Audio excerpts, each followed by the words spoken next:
Olá pessoal, tudo bem? Eu espero que você esteja bem. Seja bem-vindo ao canal O Gnóstico.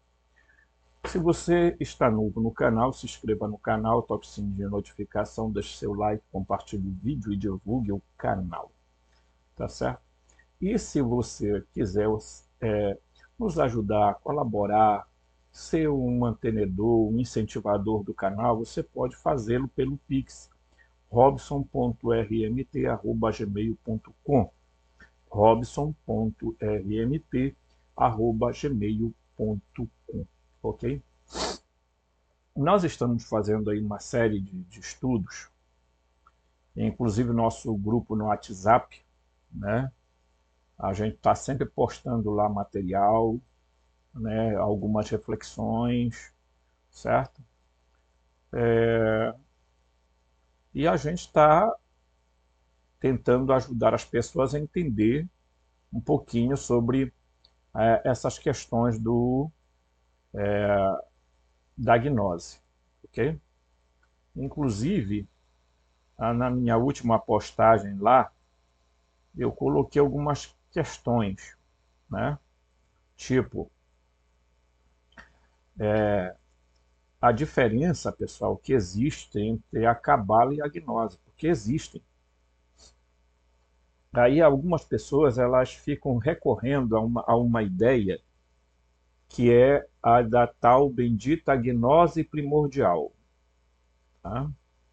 O que é a gnose primordial, tio Robson? A gnose primordial, segundo alguns, é a gnose que existia desde os tempos antigos. Bem, os gnósticos cristãos, ainda que alguns resistam ao nome, eles tinham uma admiração pelo Sete, tanto é que tinha a escola setiana. Eles tinham uma admiração por Caim, então, portanto, tinha a escola cainita. E tinha também a escola ofita, que estava ali ligado à serpente do Éden. Tá? E, mais especificamente, os setianos, por exemplo, admitiam que o Sete era portador da gnose, assim como a Nori, né, a sua irmã, que mais tarde alguns vão dizer que se tornará a esposa de Noé, né? Inclusive, Nória vai até Noé dizer exatamente para Noé: não constrói a arca, o seu Zerda, porque se você construir a arca, o dilúvio vai acontecer, mostrando que o dilúvio não foi só uma decisão do Enlil, do Javé, do Yaldabaoth, que são a mesma figura, tá? Mas que também correspondia a uma decisão de Noé. Ok?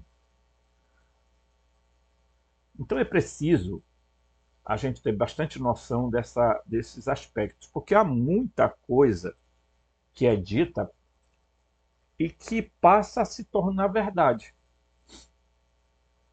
Tá? E aí as pessoas vão fazendo uma saladinha.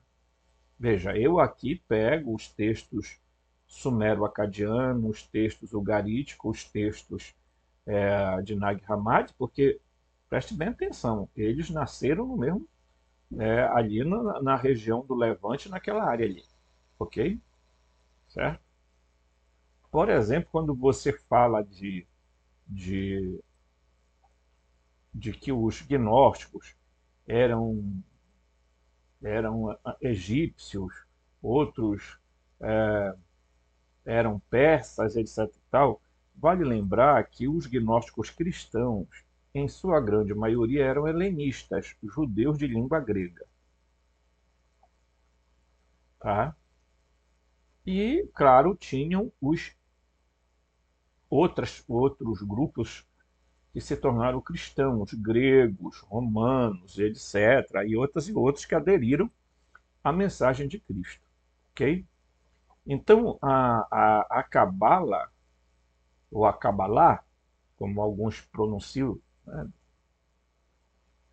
pouco importa a pronúncia do que isso seja, né, A Kabbalah, por exemplo, pessoal, ela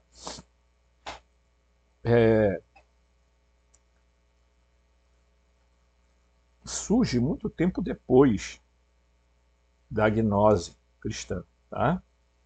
Então, portanto, não é muito ético e nem muito correto intelectualmente alguém dizer que a gnose surgiu da Cabala. Não tem absolutamente nada a ver. Nada, absolutamente nada a ver. Os gnósticos foram aqueles que divergiram completamente do sistema judaico, tá? Inclusive os próprios essênios também divergiram do sistema judaico. Por isso se isolaram e disseram: nós não tomamos parte desse negócio aí, não. Isso aí tem um Deus que não é Deus, certo? Né? E, então, eu até coloquei lá no grupo, para reflexão do pessoal, o seguinte: é, quais são as similaridades entre a gnose e, a, e a filosofia cabalística? Ambas apresentam dualismo entre o divino e o material. Tá? A hierarquia celestial é outra coisa que também são similares. A emanação divina, certo? A importância do conhecimento, o simbolismo, tá? Certo? Diferenças. A Cabala tem sua fonte no judaísmo, a gnose cristã no cristianismo. Aí já tem uma diferença. Por exemplo, no aspecto teogônico, tá? A Cabala, tá? Fala o seguinte: existe um Deus, né? Ou, se é que nós podemos chamar assim, chamado Ein Sof, tá? Que é um ser desconhecido, um Deus desconhecido, né? Que emana as 10 sefirotes, que são os atributos divinos. A gnose cristã fala de um Deus, um ser transcendental desconhecido com um aspecto inferior que eles vão chamar o Deus judaico de Demiurgo. Tá? Então aí você já começa a marcar algumas diferenças. No aspecto da cosmogonia, a Cabala diz que o universo surge em interação das sefirotes. Né? A gnose cristã diz o mundo material criado pelo demiurgo, separado do reino divino. Então, portanto, tem uma diferença básica nisso aí. Certo? Na cosmologia, a Cabala diz o universo é uma manifestação da divindade. A gnose cristã diz não. O mundo material é imperfeito, criado por um ser inferior. Não é? O papel do homem. A Cabala diz que o homem tem um papel central na manutenção do equilíbrio cósmico. A gnose cristã diz o homem precisa libertar-se do mundo material para alcançar a salvação. Tá? Que vem pelo conhecimento, e não pela fé e pelas obras, nem pela fé e pela graça, nem pela fé e pelas obras, nem nada disso. A fé vem pelo conhecimento, pela gnose. Tá?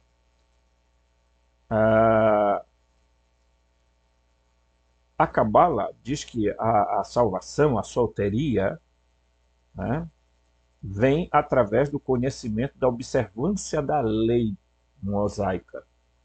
A gnose cristã diz não, a salvação é alcançada por meio da gnose, da libertação do mundo material. Então você já começa a ver que tem bastante diferenças. E lá eu coloquei também, tá, a diferença entre a gnose cristã e a teosofia. Tá? O que é que tem de semelhanças? O dualismo. Tá? Ambas distinguem entre o divino, o transcendental e o mundo material. Tá? O Deus desconhecível, tanto a gnose cristã quanto a teosofia, consideram Deus como algo, tá, que não se pode conhecer. Tá? As diferenças. A gnose cristã, Deus é um ser transcendental, desconhecido, com um aspecto inferior. Tá? Não é com um aspecto inferior, porque o demiurgo não é uma extensão do agnostos theos, do Deus desconhecido. Tá? Em alguns livros é chamado do Deus alienígena. Tá? O demiurgo é uma emanação, mas não do Uno. Ok? Certo? Na teosofia, Deus é uma tríade, uma trindade de princípios universais: absoluto, espírito universal e alma do mundo. Tá? Os aspectos cosmogônicos, por exemplo, qual é a semelhança que tem? Né? Emanação divina. Ambas consideram a criação como uma emissão de emanação do divino. Tá? Hierarquia celestial, tá? Descrevem uma hierarquia de seres espirituais. Diferença. A gnose cristã diz: o mundo material é criado pelo demiurgo. Teosofia: o universo surge de uma série de emanações do absoluto. Tá? E assim sucessivamente. Está lá no grupo do WhatsApp isso aqui. Tá? Eu não vou ler tudo porque está lá no grupo. Quem entrar no grupo vai observar isso lá. Tá? Então, é preciso que a gente deixe claro para as pessoas que, ainda que as pessoas gostem, né, admirem a teosofia, as pessoas deveriam se preocupar também com as críticas que foram feitas. Tá? Certo? Com as críticas que foram feitas a Helena Blavatsky, que existem, e muitas. Tá? Como existem críticas grandiosas ao Sindhi sobre as tabuletas da Suméria. Ok? Então, você pega, por exemplo, o livro de Urântia e pega as cartas de Cristo, eles escondem os autores desses documentos. Tá? As cartas de Cristo não se diz quem é a autora por mantê-la no anonimato, porque tal. Tá? E do livro de Urântia, mais ainda. Tá? Um livro daquele que tem uma abordagem de um grau elevadíssimo, é muito difícil uma pessoa de primeiro entender esse livro, ok? Seja qual foi o ser ou qualquer outra coisa que tenha ditado isso, se é que isto aconteceu, porque eu tenho sempre cá minhas dúvidas sobre tudo isso, porque se a Bíblia, pessoal, hoje, com análises científicas dos textos, a partir da filologia das palavras, né, da semântica, da gramática, se observa que houve manipulações e traduções erradas das palavras, imagina você um livro que, que em tese, pretende ser superior um pouquinho à Bíblia. Tá? Apesar de ter ali coisas que eu não encontrei em lugar nenhum, a não ser no livro de Urântia e nos escritos gnósticos. Tá? Você não encontra nenhum livro começando com um processo teogônico e chegando até os aspectos antropológicos. Né? A gnose tem isso e o livro de Urântia também tem. Tá?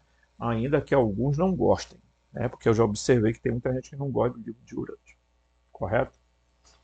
Então a gente tem observado exatamente determinados comportamentos de pessoas que é o seguinte: bem, isso é bom, não é? Como a gente contornar determinadas situações. Tá? O grande problema hoje em dia é o fanatismo que se cria. Tá? Porque aí começam a surgir os fanáticos do livro de Urântia, começam a surgir os fanáticos das cartas de Cristo, os fanáticos da Bíblia, os fanáticos do Alcorão, os fanáticos gnósticos, os fanáticos não sei o quê, porque as pessoas tendem a pegar e divinizar determinados livros, achando que eles são infalíveis, inerrantes e etc. E tal. E isso não é verdade. Assim como tem gente fanática pela teosofia. Não é? Eu assisti, tem um canal do Daniel Gotijo, acho que é assim, e ele estava fazendo uma análise que o Firula, salvo engano, também que tem outro canal, o Firula estava fazendo algumas análises do Chico Xavier, né? Que aqui no Brasil endeusaram demais, divinizaram demais o Chico, né? E aí lá tem toda uma análise que ele faz a respeito, né? Inclusive a declaração de um antigo companheiro do Chico, que já também faleceu, que depois criou uma ramificação aqui no Brasil de um outro grupo, me esqueço o nome dele, mas a gente percebe-se que grande parte das pessoas ditas médium, elas acabam utilizando de artifícios, muitas vezes, para dar mais credibilidade, tá? Certo? Dar mais credibilidade às suas ideias ou aos seus pensamentos, tá certo? Eu falo isso porque eu vivi isso na prática, entendeu? Eu vivi isso na prática, né? Então as pessoas, por exemplo, para darem mais credibilidade ao seu caboclo, a seu Exu, a seu coisa, eles acham que o interessante às vezes criar alguns artifícios que são próprios do médium, que não tem nada a ver com a entidade, não é? E lá se comenta o Daniel Gotis comenta, vendo um vídeo de uma declaração desse companheiro do Chico Xavier, dizendo exatamente que quando ele tinha uma sessão que era voltada para uma entidade chamada Helena, eu acho, então começava a surgir um perfume de rosa no ambiente. E um dia ele entrou lá no quarto e observou que dentro lá do armário tinha vários frascos, né, de perfumes de rosa, que ele depois jogava num barranco e tudo mais. E ele um dia chamou o Chico e disse: Olha, ei, eu, eu não vou participar disso, eu não acho isso correto. Então ele acabou falando que ele fazia aquilo para ajudar com que as pessoas. Entendeu? Então, a gente conhece isso aos montes, pessoal. Aos montes. Então, para dar credibilidade a uma entidade, eu preciso inventar alguma coisa para que eu fique parecendo que eu sou tão poderoso quanto. Né? E a gente precisa tomar muito cuidado com relação a isso, porque está cheio isso aí. Tá? Mesmo as pessoas que começam a ouvir mensagens, e no dia que elas não ouvem, eles começam a criar, inventar as mensagens, escrever textos, etc. Tá? Então, tudo que passa pelo humano, gente, não tem como sair puro. Um outro detalhe que eu quero comentar isso aqui com vocês, tá? É que vendo a entrevista outro dia de um de um cidadão da Umbanda, ele falou uma coisa interessante que eu já falei aqui, não no mesmo sentido. Ele disse: a maioria dos Exus que se recebe na Umbanda, os nomes são puramente fictícios. Tá? Porque a maioria desses Exus não tem, tá, origem aqui no Brasil. Eles são, na grande maioria, árabes. Tá? Eles são djinns, ou gênios do deserto. Portanto, o nome verdadeiro deles, a digina verdadeira deles, não é essa que eles dão no terreiro. Tá? E o resto dos Exus são todos quiumbas, tá? Ou espíritos desencarnados, que vêm cumprir, etc. E tal. Né? Então, eu já absolutamente falei aqui em algumas coisas sobre essas questões. Tá? Esses seres, os arcontes superiores e os arcontes inferiores, que existem, assim como a gente pode classificar os gênios superiores, os gênios inferiores, etc. Você vai observar, nós aqui no Norte temos muita convivência com isso. Desde pequeno, eu cresci vendo pessoas lidando com esses seres nas matas, nas águas, etc. E tal. Hoje está maior auê aí por causa dessa quantidade de plasmoides, ovoides, esferoides, não sei o que tem, que estão aparecendo por aí. Tá? Né? E que muitas coisas nada tem a ver com seres extraterrestres. Tá? No máximo, são seres criptoterrestres e muito a ver com humanos. Tá? Consciência humana mesmo, com manipulação, porque a ideia é se criar um caos mundial para se estabelecer a ordem. Isso é a regra das sociedades secretas. Tá? Caos e ordem.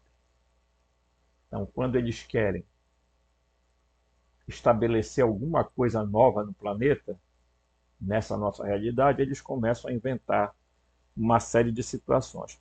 Então, eu estou tocando nisso tudo para dizer, a gente, quando estuda a gnose cristã, tá, desassociada da sua real,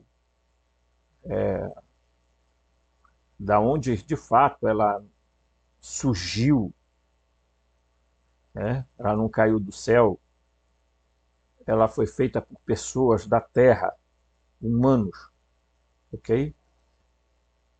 Certo? Filósofos, pesquisadores, né? Que alguns chamam de místicos, mas precisa se ter muito cuidado com esse negócio. Né?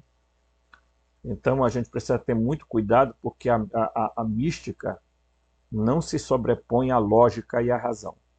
Nem pode e nem deve. Correto?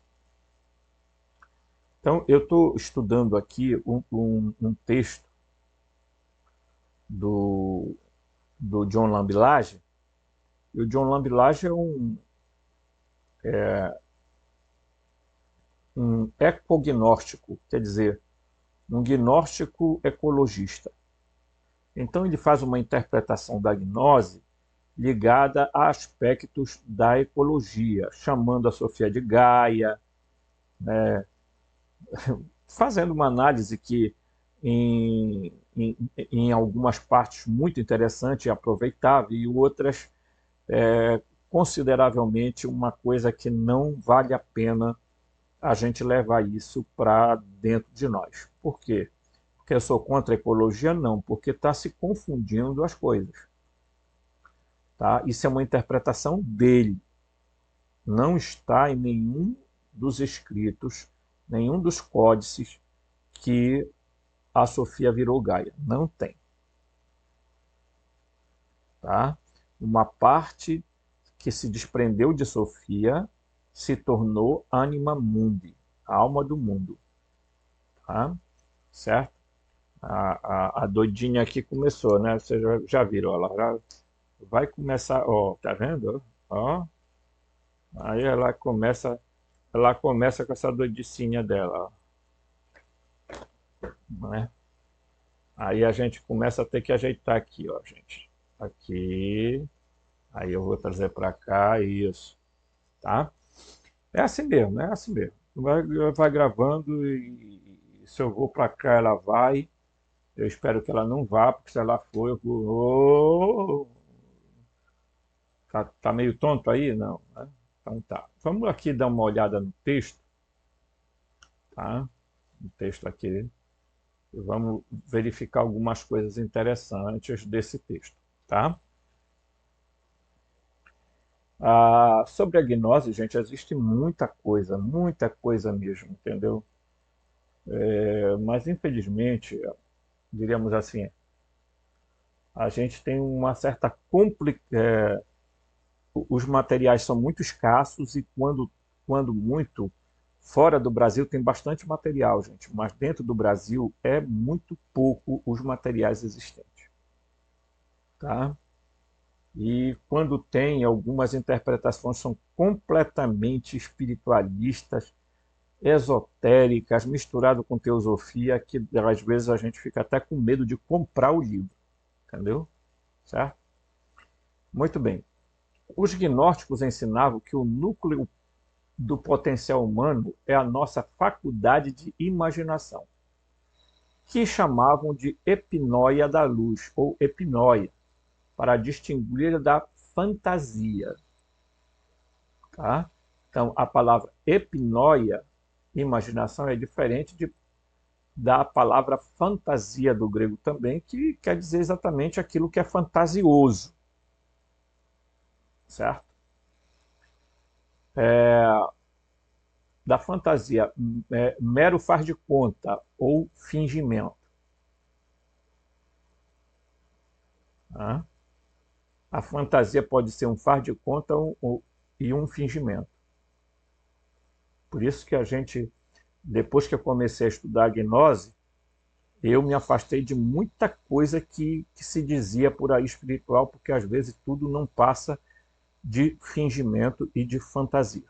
Tá? A diferença entre esses termos é essencial para a forma como reivindicamos e cultivamos os nossos poderes ecognósticos. Então, ele vai usar esse termo aqui, ecognósticos, né? No sentido de da gnose ligada à ecologia. Tá? Os professores iluminados nos mistérios perceberam que a humanidade é divinamente dotada de poderes biopsíquicos. Tá? Olha aqui o termo. Poderes biopsíquicos. Analisem bem isto, porque isso precisa ficar muito claro na nossa mente. Tá? Os seres humanos são dotados de poderes biopsíquicos. Então, às vezes, aquilo que você chama de sobrenatural, né? Na verdade, que são capacidades preternaturais, que são fenômenos muitas vezes psíquicos, porque você tem que distinguir aquilo que é almático daquilo que é pneumático, que a alma pode produzir, porque a alma ela tem três faculdades: a mente, tá? O sentimento e a vontade, certo? E na mente estão ali contidos a razão, pensamento, tá? A memória, a imaginação. Tá? Então é preciso que as pessoas entendam que existem seres humanos que acabam desenvolvendo capacidades biopsíquicas e não necessariamente capacidades espirituais. Porque tem gente que confunde tudo, acha que isso tudo é, fazem parte da mesma natureza. Não fazem parte da mesma natureza porque não são a mesma natureza. O espírito não é a mesma natureza da alma, nunca foi. Quando os humanos foram criados, e aí nós vamos ter eu vou fazer um vídeo falando para vocês de algo muito interessante, porque tem uma coisa que as pessoas não falam a respeito do surgimento dos, dos humanos na Terra, e que quando os humanos chegaram aqui, os antropos, tá? Eles chegaram aqui com capacidades, tá? Né? A gente poderia chamar homos espirituales, tá? Ou alguns denominaram depois de homos sensoriums, tá? Que era o homo sensitivo. Isso é uma teoria, não existe comprovações da arqueologia ou né, dos registros fósseis né, dos nossos antepassados desse tipo de humano. Mas nós sabemos hoje que os humanos, os sapiens, tá? Eles se tornaram. De onde vem a palavra sapiens?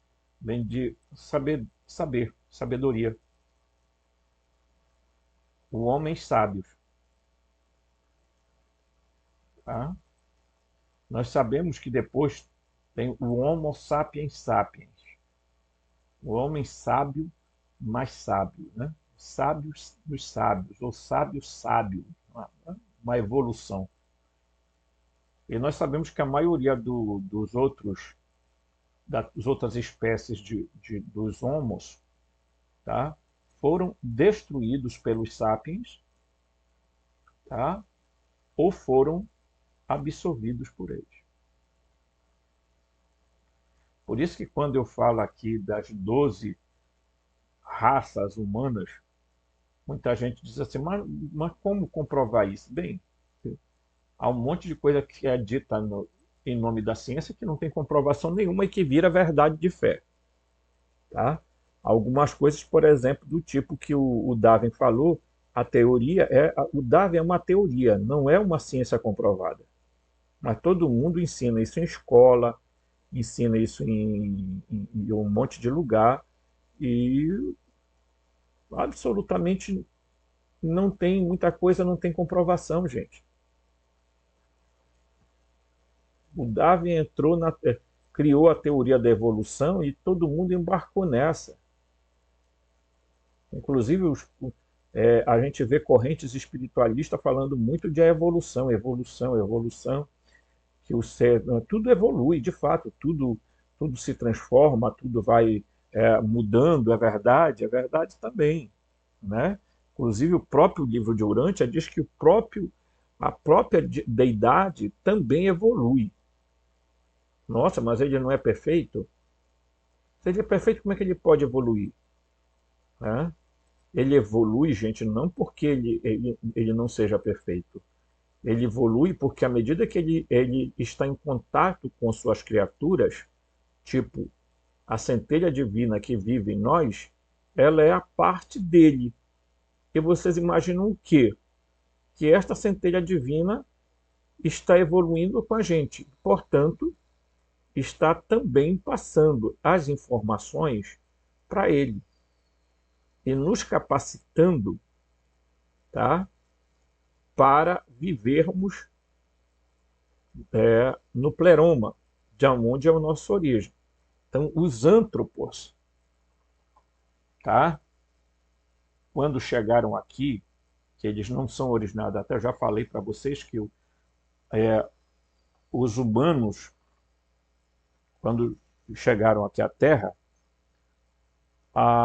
existe o conto de que não, foi mudado geneticamente, não.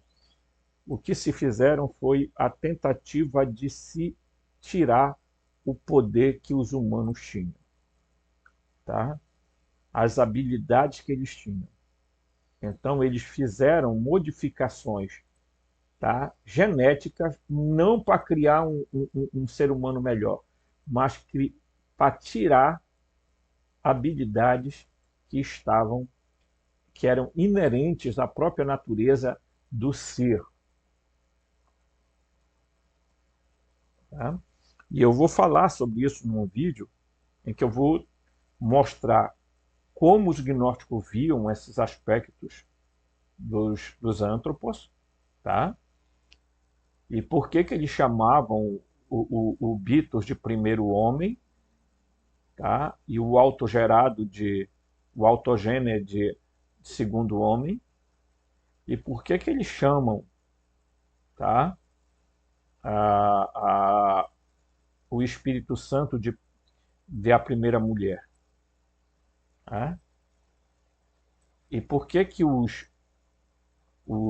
os aeões eram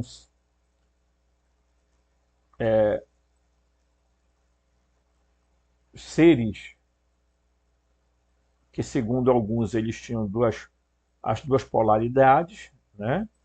Eles eram um casal, e segundo outras escolas gnósticas, eles eram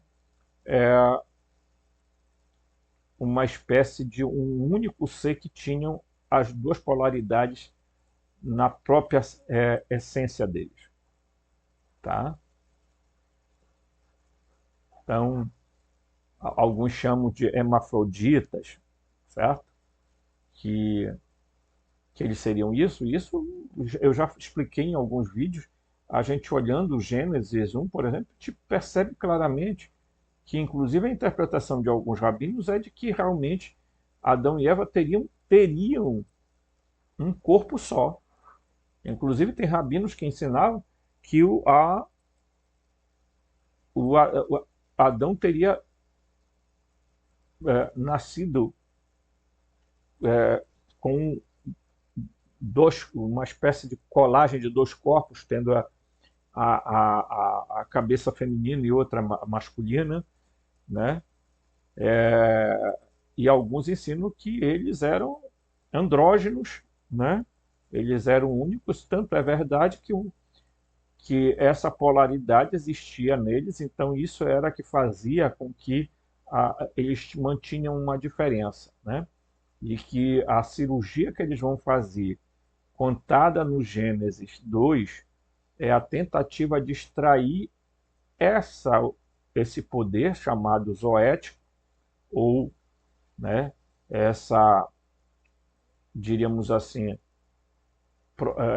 epinóia da luz, tá? Para tirar dali, né? Então é por isso que eles separam Adão e Eva, tá? Isso é importante a gente entender quando a gente estuda a gnose, tá? Então, aqui ele diz assim, os humanos, né, eles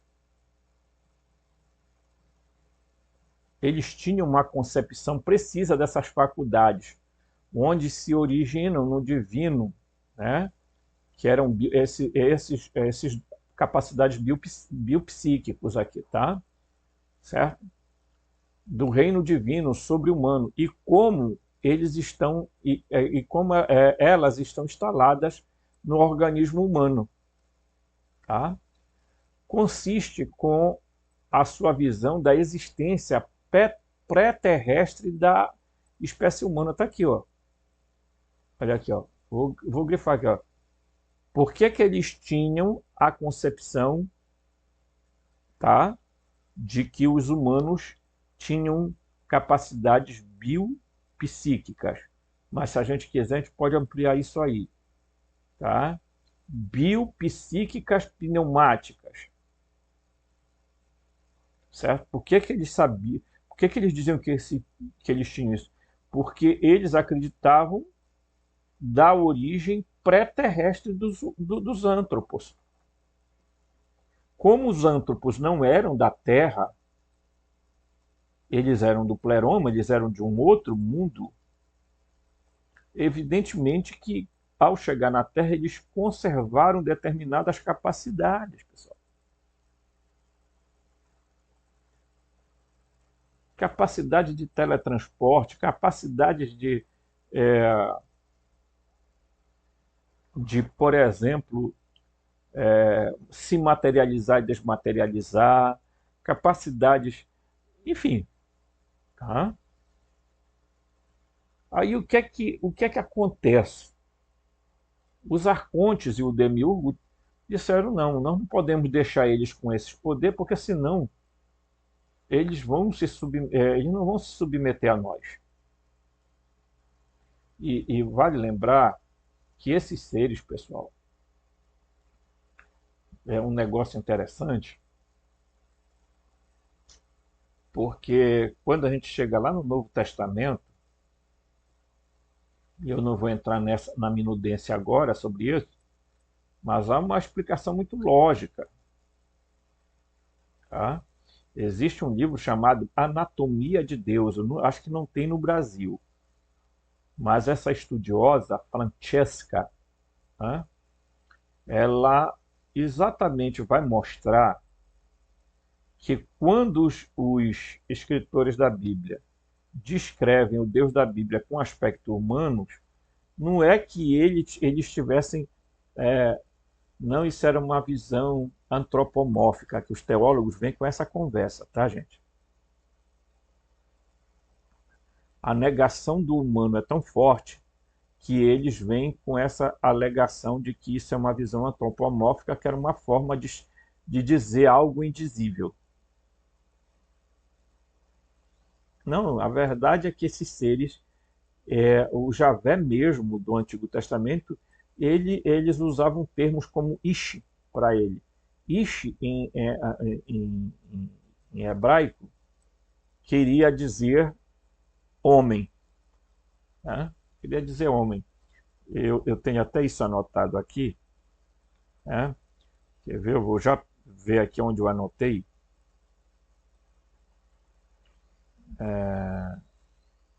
Deixa eu ver aqui, gente. Só olhar aqui.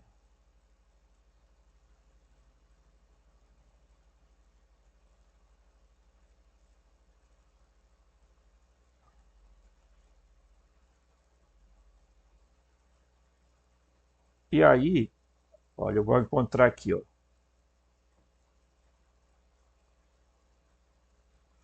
Então, essa palavra ish queria dizer homem, tá? Um homem, tá? Certo? E ela deriva da palavra ish, que significa homem ou marido. Ish com i no final e ish com h no final, tá? Ish com h no final significa homem, tá? Tá aqui, ó. Por exemplo, Adão se refere a Eva como Ish, tá? Em Isaías 54:5, por exemplo, Deus é chamado de Ish, tá? Então,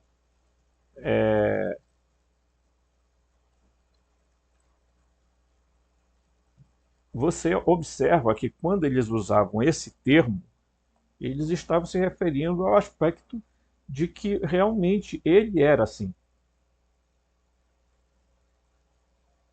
Só que esses seres eram uma raça pré-adâmica, pré-antropos.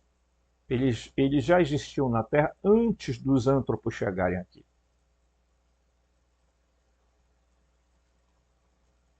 Ok? E aí eles se fizeram passar por deuses, por tudo quanto é coisa. e foram adorados pelos povos primitivos, porque a- você imagina o seguinte, você imagina, vamos lá, você pega uma espécie do gênero Homo, o Homo erectus, aí você, estou fazendo uma suposição, tá? Aí você pega, faz uma modificação genética, segundo essa teoria do Cinti, né? E aí nasce ali o Homo sapiens, com capacidades incríveis. Porque o Adamu, por exemplo, o primeiro ser criado pelos Anunnaki, né? Tá? Mas depois foi criado o Adapa. Surge o Adapa. O Adapa era uma evolução completamente diferente do Adamu. E aí o Adapa, tá? Era um ser bastante evoluído. Agora você imagina que ali começa a crescer um grupo de seres, os sapiens, e eles começam a dominar técnicas, tá? Que tecnologias, capacidades, etc. Agora você imagina como é que os outros da espécie que já existiam, os, tá? Os Neandertais, de, Naled, o Florenses, etc, etc. Como é que esses outros, tá? Homos viam esse outro grupo como se eles fossem uma espécie de deuses, devido à capacidade que eles desenvolveram. Então, os gnósticos, quando falavam que os humanos tinham capacidades biopsíquico-pneumáticas, era porque eles diziam que a origem do ser humano não é terrena. Não é, os humanos, não, os antropos não são da Terra. É isso que está escrito exatamente aqui, ó. Tá no texto, ó. Ó. A visão da existência pré-terrestre da espécie humana.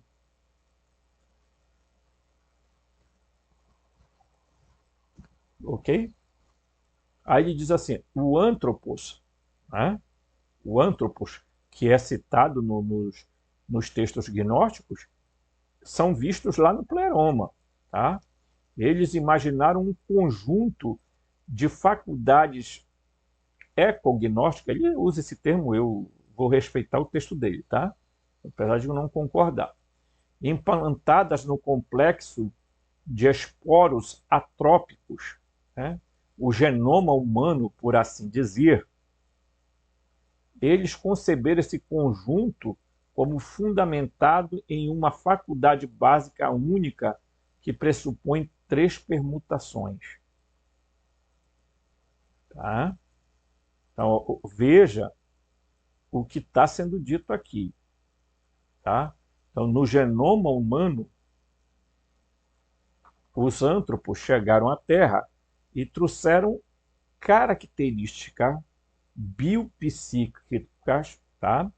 Biopsíquicas pneumáticas, ok? Portanto, biológicas, almáticas tá? E pneumáticas, que lhes davam capacidades incríveis. É por isso que o Yaldabaoth, quando tenta tirar o poder de dentro do ser humano, porque essa é a capacidade que eles têm de ver, eles vê coisa em nós que nós não somos capazes de ver. Esse é o grande problema. E que tem o que é que os seres humanos estão tendo? E como é que nós estamos sendo, aos poucos, detonados? É porque eles vêm envenenando os humanos desde os tempos antigos, modificando o nosso genoma através de alimentos, através de... Não posso dizer aqui, que senão... Né? tal, né? Uma série de situações. Então, o que é que acaba sobrando? Algumas capacidades sensoriais, tá? Agora, olha, veja só, algumas capacidades sensoriais que alguns acabam despertando às vezes, acidentalmente. E aí começaram a dar um nome de mediunidade, de sensitividade, de não sei o que, nhenhenhê, ppp, papapá, papapá, um bocado de coisa aí, tá? Algumas são verdadeiras, outras são um monte de mentira, porque hoje a coisa mais fácil que tem é enganar os seres humanos, né? Então, aqui acolá na minha cidade aparece um esperto aí dizendo que vai trazer o seu amor em 3 dias, né? O cara é extremamente poderoso, vou resolver seus problemas todos, né? E aí as pessoas não param para entender que as capacidades biopsíquicas separadas, tá, do espírito, elas não são absolutamente nada. A alma tem poderes que parecem ser poderes do espírito, mas não são, tá?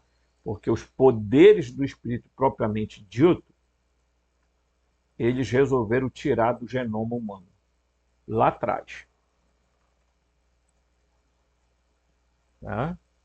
E agora eles continuam enganando os seres humanos com determinadas ideias, ok? Então, o que que a gente precisa tomar cuidado? Tomar cuidado por quê? Porque há um espírito de enganação. Então, veja só, você tem capacidades bioeletroquímicas, você tem capacidades psíquicas e você tem capacidades pneumáticas. Essas capacidades pneumáticas, elas foram tiradas do genoma humano. No entanto, a alma humana, que se manifesta na mente, através da mente, da vontade e do sentimento, porque ou da emoção, barra emoção, tá? Porque sentimento e emoção são coisas que parecem ter correlações, mas não são, né? Você pode sentir algo e não se emocionar, e você pode sentir algo e se emocionar, correto? Então é preciso ter cuidado, mas muito cuidado mesmo, gente, porque nós estamos vivendo num período em que nós estamos num processo de transição. O campo eletromagnético da Terra está sendo alterado e vai alterar. Opa, desculpa, gente, me assustei com o trovão aqui com relâmpago, tá? E vão acabar, é, diríamos assim, e vão acabar atingindo os seres humanos também no seu campo bioeletroquímico, no seu campo eletromagnético, tá? Então, pessoal, eu vou encerrar o vídeo aqui por causa dos relâmpagos e trovões que estão sendo dando aqui, tá? E vocês sabem do perigo, tá certo? Então, aguarde que ainda hoje eu vou fazer um outro vídeo, tá? Um forte abraço e até o próximo vídeo.